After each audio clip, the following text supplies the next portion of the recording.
Hordoftoota sagantaa BBC Afaan Oromoo Kamisa galgalaa eegalee bakki hawwata turizimii Wanciin qe'ee filatamoo addunyaa keessaa tokko taate. It's absolutely thrilling. We're very excited. We're very happy. Oduu kana dhaga'uu keenyatti guddoo gammanne abjuun keenyas kan itti milkaa'edha. Ministeerri Muummee Abiy Ahmed guyyoota itti aanan Kamisee fi Kombolchaa akka to'atan himu. ዛሬና ነገ በሚሰሩ ኦፕሬሽኖታ har'aa fi boru gaggeeffamaniin magaalota Kamisee, Baatii, Kombolchaa fi kaanis ni to'anna. Baqataa Itoophiyaa pirezidaantii Ameerikaa argee dubbisneerra yuunivarsiitiin Finfinnee dhiyoo kanneen finciltoota bira dhaabbatan irraa digirii nanaqaa jechuun akeekkachiiseera. Maal jechuudha jechuun gaafanneerra. Ammayyuu ittaanaadha.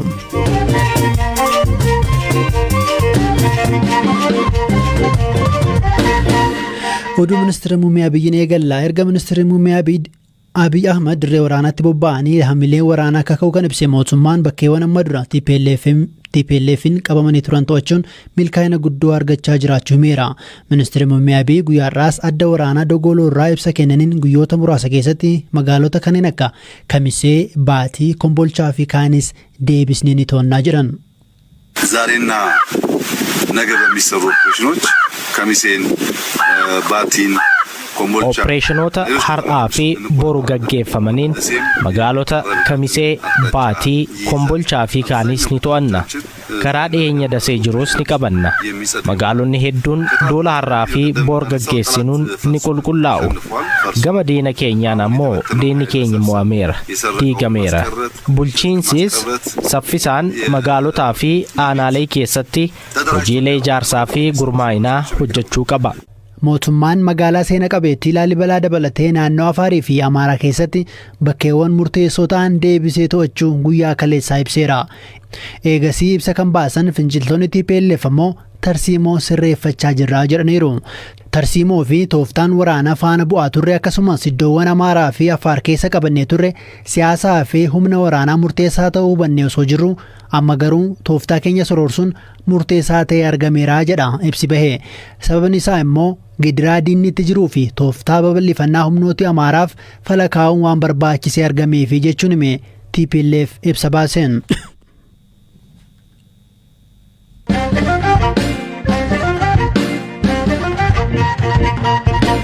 Oduu biraattan darbaa dhaabbata biyyoota gamtoomanitti dhaabbanni turizimii addunyaa yaa'ii waliigalaa 24ffaa Ispeen magaalaa Maadriditti gaggeesseen qe'eewwan turizimii bara 2021 filataman ifa godheera. Gandoota turizimii filatamanii beekamtiin kennameef keessaa tokko naannoo Oromiyaa godina Shawaa Kibba Lixaa jalatti kan argamtu Haroo Wanciiti. Gandoota turizimii 170 kan biyyoota 75 irraa kaadhimaman keessaati gandooti 44 kan filataman. Badhaasa kana qaamaan Ispeenitti argamuu kan fudhatan hoggantuun Komishinii Turizimii Oromiyaa Deelalisee Dhugaa magaalaa Maadrid irraa dubbisneerra. Maaltu isaanitti akka dhaga'amee fi Haroon Wancii turizimii filatamaa ta'e jechuun maal jechuudha jechuun gaafanne. It's absolutely thrilling. We're very excited. We're very happy. Oduu kana dhaga'uu keenyatti guddoo gammanne abjuun keenyas kan itti milkaa'edha.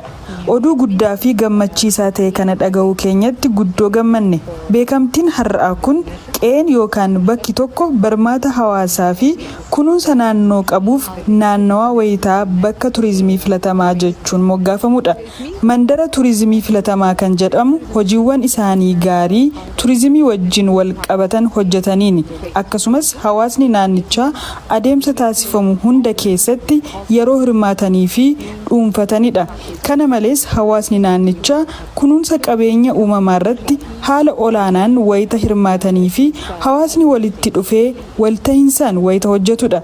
Kana duwwaa otoo hin taane wanta hedduu kan of keessatti hammatudha. Badhaasni yookaan beekamtiin har'aa kun uummata naannoo sana jiruuf maal fidee dhufa? Maallaqa argamsiisuu qabaa jennees gaafanneerra.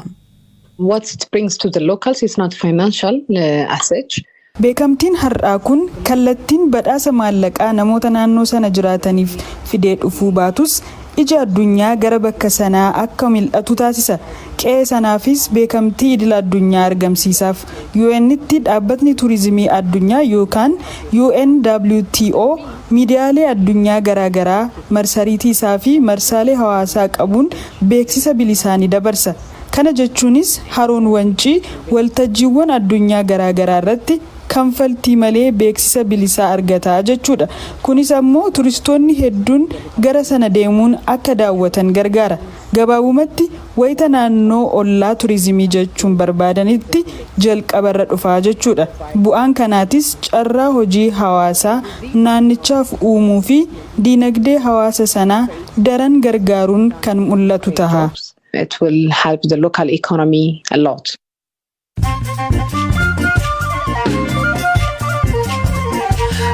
Dhaggeeffattoota keenya sagantaa BBC Afaan Oromoo caqasaa jirtu oduuwwan gaggabaaboon isinitti hima. Waraana Itoophiyaatti gaggeeffamaa jiruun bakkawwan humnoota mootummaa jala galanitti sa'aatiin itti socho'uun daangeffamuu ajajni labsii yeroo muddamaa guutummaatti to'atu beeksise.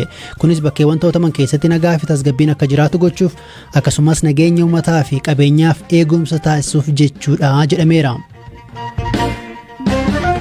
Dhaabbati meetaa kan feesbuukii of jalaa qabu akkaawuntiiwwan chaayinaa keessa maadheeffatanii odeessa sobaa tamsaasan 500 caalan haquu ibse. Akkaawuntiiwwan kunneen nama lammii Swiss kan maqaa sobaan ogeessa baayoloojii jedhee of waamuu dhaadessu. Namni Wilson Edward ofin jedhu kun akka waan US qorannoo madda koronaa vaayirasiif gidduu seentee dhiibbaa uumaa jirtutti oduu tamsaasaa ture. Jarman namoota talaallee koronaa vaayirasiin fudhannee bakkee nyaataa fi bashannanaa akka hin seenne dhorkite. Kunis tamsaa'ina vaayirasichaa to'achuuf tarkaanfii fudhatame yoo ta'u kanneen hin talaalamne mana nyaataa, sinimaa akkasumas suuqii irraallee dhorkamu jechuudha.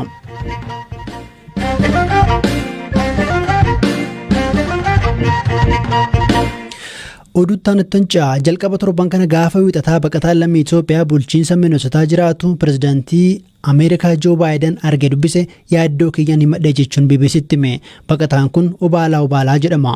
Waggoota 10 dura ture gara Ameerikaa kan deeme. Waggaa darbe immoo filannoo Ameerikaatti adeemsifameen irra aanuun miseensa mana maree magaalaa Austin ta'uun filatamee hojjetaa jira. Dhihoo wixinee labsii bu'uuraalee misoomaa yookiin immoo infraastiraakcharaal biil pirezidaant Baayiden mallatteessan irratti dubbachuuf gara bulchiinsa inni argamutti dhufuu isaaniin akka isaan argee hima. Miira maaltu sitti uume jechuun gaafanne. Well, personally, it means everything because that was not something I expected, especially. Anaaf kun waan guddaadha. Sababni isaas kun wanta an eege hin turredha. Pirezidaantii United States argachuun waan qoosaa miti. Bulchiinsa Minnesota irraa naaf bilbilanii pirezidaantichi ni dhufa siif bakka qabnanaa jedhan. Anis hirmaadhe. Erga ibsa kennanii xumuranii booda pirezidaant Baayiden galma keessa deemaa nama dubbisaa turan. Rifadheen ture. Ani miseensa mana maree magaalaa Austiniti. Kanneen pirezidaanticha dubbisuu danda'an bulchitoota seenaatarootadha. Kanaaf carraa isaan dubbisuu argadha hin seene. Kana gidduutti bulchaan bulchiinsa Minnesota toora namoonni dhaabbatan seenuun akka nagaa gaafadhuuf na jajjabeessan. Anis toora seene. Yeroos pirezidaanticha waliin ijaa wal agarre. Mr. President jedheen nagaa gaafe. Yeroos na argan. Yeroo kanatti natti dhiyaatanii maqaa kiyya na gaafatan. Obaalaa kan jedhamu itti hime. Daandiin obaalaan keessa qaxxaamure salphaa miti. Haleellaa waggoota 18 dura gaambeellaa sabaanyoo akirratti dhaqabeen namoonni 400 ol ajjeefamuu hima. Ajjechaa kana boodas maatii isaa waliin Sudaan keessa ba'uun gara Keeniyaa miliqanii. Achis kaampii baqattootaa keessa waggootii 10 turuun waggoota 8 dura immoo gara Ameerikaa imalee. Gidiraa keessa darbeef TPLF kan yeroos aangoo mootummaa to'ate itti gaafatamaadha jechuun pirezidaant Baayidenitti himuu BBC'tti himeera. Waa'ee lola amma jirus itti haasa'uusaa dubbata. I'm a victim of a genocide that happened in my homeland, which is Gambela, Ethiopia. So I'm so grateful I'm in America. In Sudan, dukuggaa sanyii biyya koo Itoophiyaa naannoo Gaambeellaa keessatti TPLF'n raawwatamerraa lubbuun hafuu koon itti hime. Waanan keessa darbe baqataa ta'ee kaampii baqattootaa keessaa bahuun akkamiin Ameerikaa akka seene taasise. Ameerikaa keessa jiraachuu koof galataa kan qabutti hime. Duguggaa sanyii Gaambeellaatti raawwatame amma yoonaa namni waa'ee isaa hin dubbatu.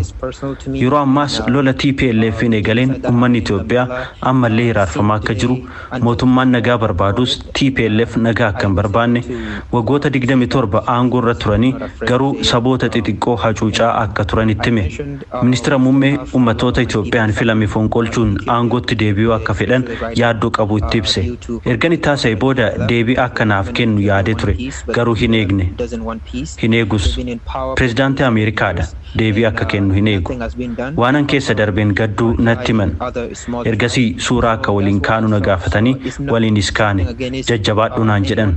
Anis fuuldurattuu akka isaan arguuf abdii qabutti hime. Masaraa mootummaa White House'itti akka wal agarru abdiin qaba.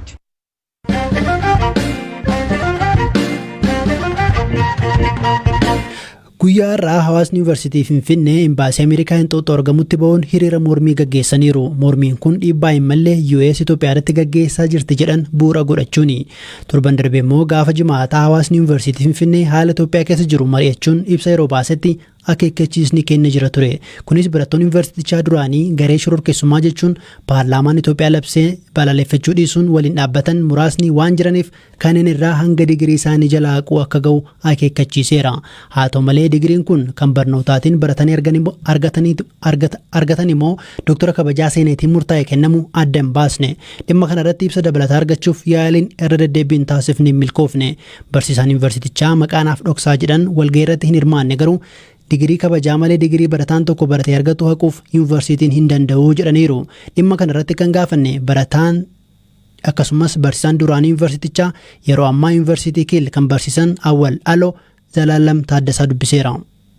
Akka nama yuunivarsiitii barateetti akka nama ogummaa barumsa yuunivarsiitii keessatti argadheef nama kabajaa qabu tokkotti wanti yuunivarsiitiin jedhe baay'ee na salphachiise. Yuunivarsiitiin tokko barattoota isaatiif digirii diploomaa adda addaa yeroo kennu barattoonni sunniin karaa seeraa fi heerri lafa kaa'uun reguleeshinii yuunivarsiitii hordofanii hojii barbaachisaa ta'e eega hojjetanii boodaadha yuunivarsiitiin ulaagaa digirii kiyya argachuudhaaf guutamuu qabu barattoonni kun guutanii jiranii jedhee qaamni adda addaa yuunivarsiitii keessatti exam boordiitu jira sadarkaa dipaartimentiitti sadarkaa faakaltiitti dhuma irratti seenetii ilaaleetiin digirii san awwaardu godhaa jechuudha. Digiriin kun hojii namni tokko hojjete irratti hundaa'eetiin namaaf kennama. Ilaalchi namni tokko karaa siyaasaatiin qabu haala kamiiniyyuu hojii namni hojjete san gatii dhabsiisuu hin danda'u.